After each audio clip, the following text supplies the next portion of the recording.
Alors, bonjour Valentin. Bonjour, Alors, Patricia Barthélémy, donc je suis la directrice de l'établissement. Tu me connais d'ailleurs, bien sûr. un petit peu. Tu as dû passer ta première et ta terminale quand j'étais là. Oui, c'est ça.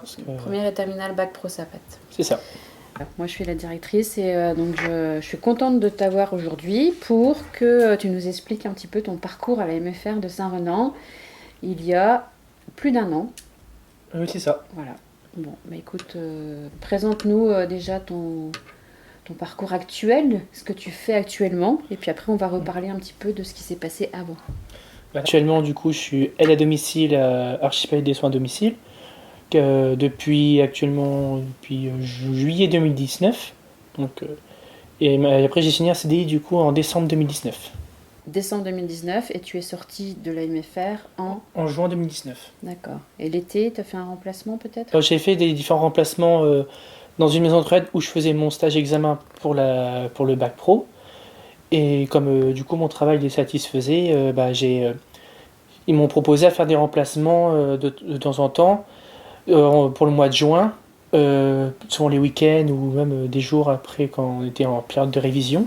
Et l'été un petit peu aussi peut-être? L'été un petit peu, oui, jusqu'au 5 juillet, parce qu'après je suis accordé un peu de vacances avant de commencer après le 29 juillet à Archipel, du coup. D'accord. Bon, très bien. Donc tu n'as pas chômé. C'est ça. Alors, explique-nous un petit peu, quel était ton parcours au niveau scolaire avant la MFR? En gros, comment tu définirais ton parcours en quelques mots, avant la MFR? Alors au collège, disons que c'était assez difficile. Donc j'étais, on va dire, un élève avec beaucoup de difficultés. J'avais du mal à suivre un peu en classe. Dû à mes problèmes de vue, du coup, je comprenais souvent pas bien les énoncés des exercices et même quand je lisais un texte, je le comprenais pas. Donc cela a été un peu compliqué. D'accord. Puis après, pour passer le brevet des collèges, j'ai eu un tiers-temps, du coup, pour pouvoir avoir aménagement ouais, d'examen. c'est un aménagement, pour avoir plus de temps pour pouvoir réaliser du coup mon examen. Après, grâce à ça, j'ai réussi à avoir mon brevet, donc je suis content. Puis après, je suis décidé de venir après en MFR. D'accord. Et donc, quel a été ton parcours à la MFR? Ça a assez bien commencé, parce que quand j'ai vu les notes des différents contrôles entre le collège et le CAP déjà première année, c'était pas la même chose. Déjà, Donc je le, dépassais déjà plus de la moyenne en CAP, donc le niveau était plus simple, je trouve. donc le CAPA SAP vert. Tu savais que tu voulais être dans l'aide à la personne. C'est ça. Tu partais pour une seconde, je crois, au départ. Hein. Quand je suis arrivé du coup avec la réunion avec l'ancienne directrice, j'étais partant pour faire une seconde, mais elle me disait, vu mon niveau scolaire au collège, ça aurait été compliqué de commencer par une seconde.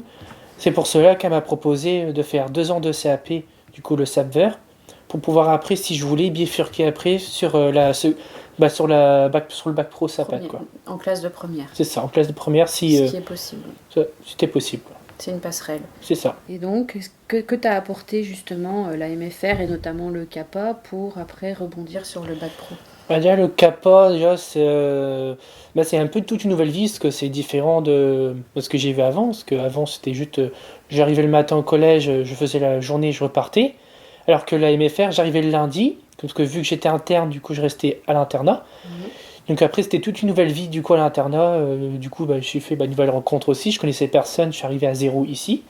Du coup, après, j'ai fait des nouvelles personnes, trouvé une nouveaux amis, tout ça, qui m'ont aidé et soutenu durant ma scolarité.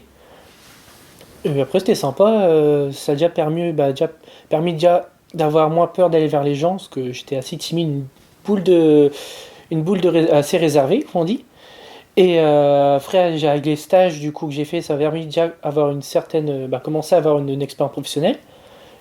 Puis après, au fur et après des autres stages, ça m'a permis déjà d'enlever un petit peu cette timidité que j'avais déjà au début, mais pas encore complètement. Le CAPA SAVER t'a donné une certaine... Tu as repris confiance en toi C'est ça, grâce au CAPA. ça parce que même ça a pu aussi me servir grâce comme du coup, je trouvais que c'était plus simple les cours en capable savoir que ça m'a permis du coup déjà reprendre aussi confiance en moi niveau scolarité. Parce que quand je voyais mes notes en collège, ça me donnait pas envie de continuer. Alors que D'accord. vu que j'ai vu que le travail que je faisais était bien, ça m'a motivé pour aller encore plus haut.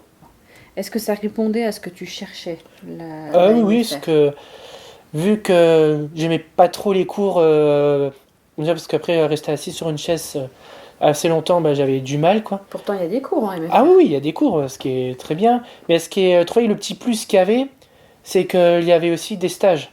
En fait, c'est une formation par alternance qui alterne entre les stages et aussi en cours. Comme ça, on apprend théoriquement et pratiquement aussi sur le terrain. Et ça, c'est pas gênant d'avoir les deux Ah non, pas du tout. Je trouve que c'est bien parce que comme ça, on a des cours théoriques qui parlent sur les métiers d'aide à la personne et on permet aussi de faire des stages pour comprendre ce que c'est le métier d'aide à la personne grâce au stage. Qu'est-ce que tu peux dire sur l'accompagnement des formateurs? Bah, disons qu'ils sont assez présents pour nous assez présents durant la scolarité. Dès qu'on a un petit souci, ils nous expliquent assez bien. Après, même niveau stage et niveau rapport de stage, toujours là à nous dire, bien nous conseiller sur même des mots ou des formulations de phrases, toujours là à nous conseiller pour que le rapport soit propre et assez clair pour qu'on voit bien, quoi. Tu as ressenti une petite différence d'accompagnement? C'est ça, parce que je trouve qu'ils étaient beaucoup plus là, vu qu'ils savaient que j'avais quelques difficultés, ils ont su m'aider comme ça pour pouvoir après surmonter ces difficultés. Et est-ce que tu peux nous préciser en quoi toute cette globalité d'accompagnement t'a aidé pour ton poste d'aide à domicile actuellement? Si je suis déjà actuellement à des domiciles, c'est un peu grâce à MFR, grâce aux différents stages, comme ça m'a permis du coup d'avoir une certaine expérience professionnelle. Et ce qui a été vu aussi lors de l'entretien d'embauche, c'est que mon employeur, quand il a vu mon CV, remarqué que j'ai fait différents stages qui, en fait, qui sont très bénéfiques pour le poste d'aide à domicile. Et le fait d'être un homme dans ce type de poste, est-ce que ça a aidé à l'embauche? Oui, c'est bien ce qu'en disant après dans le métier de domicile, majoritairement c'est des femmes qui y sont et très peu d'hommes. Parce que je sais qu'actuellement dans mon secteur, on n'est que 3 hommes dans notre secteur. Et du coup, en plus, ce qui est bien, c'est que ça permet aussi quand on intervient auprès des messieurs, parfois ils apprécient plus d'avoir des hommes. Comme ça, au moins, ça permet aussi d'avoir une petite conversion entre hommes aussi, que ça permet aussi pour être peut-être plus à l'aise aussi avec des hommes, quoi. Plus proche, oui. Et sachant plus, comme du coup, je suis assez jeune, ça permet aussi aux personnes chez qui j'interviens qui peuvent être âgées, d'avoir une vision jeune aussi. Et pour finir, est-ce que tu pourrais nous donner une anecdote ou quelque chose que tu retiens sur, de manière générale, la MFR? Ah, ça va, j'en garde un très bon souvenir. Souvent après, je garde souvent les moments de rigolade qu'on a pu avoir aussi en internat, parce que du coup, comme les formateurs, ils sont souvent là pour de veiller.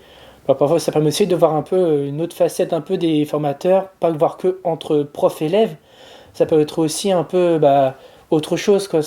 Après, on peut pas dire que c'est des amis, parce que bien sûr, il y a la barrière du coup, professionnelle un peu. Mais ça permet aussi de bien échanger et aussi de connaître un peu plus le formateur, ce qui permet après avoir une certaine confiance si quand on veut discuter après avec le formateur. Ça, c'est important aussi, Ah oui, d'avoir des gens qui sont à qui tu peux dire des choses peut-être c'est ça, qui sont compliquées à s'il y a garder. quelque chose qui se passe mal ou comme au niveau en stage, si ça passe mal, grâce à ça, on peut dire discuter pour voir, pour essayer de résoudre le problème s'il y en a un, quoi. Avec le tuteur, par C'est ça exemple. avec le tuteur oui, ou avec le formateur aussi principal de la classe. Merci Valentin. Et merci à vous. Bon.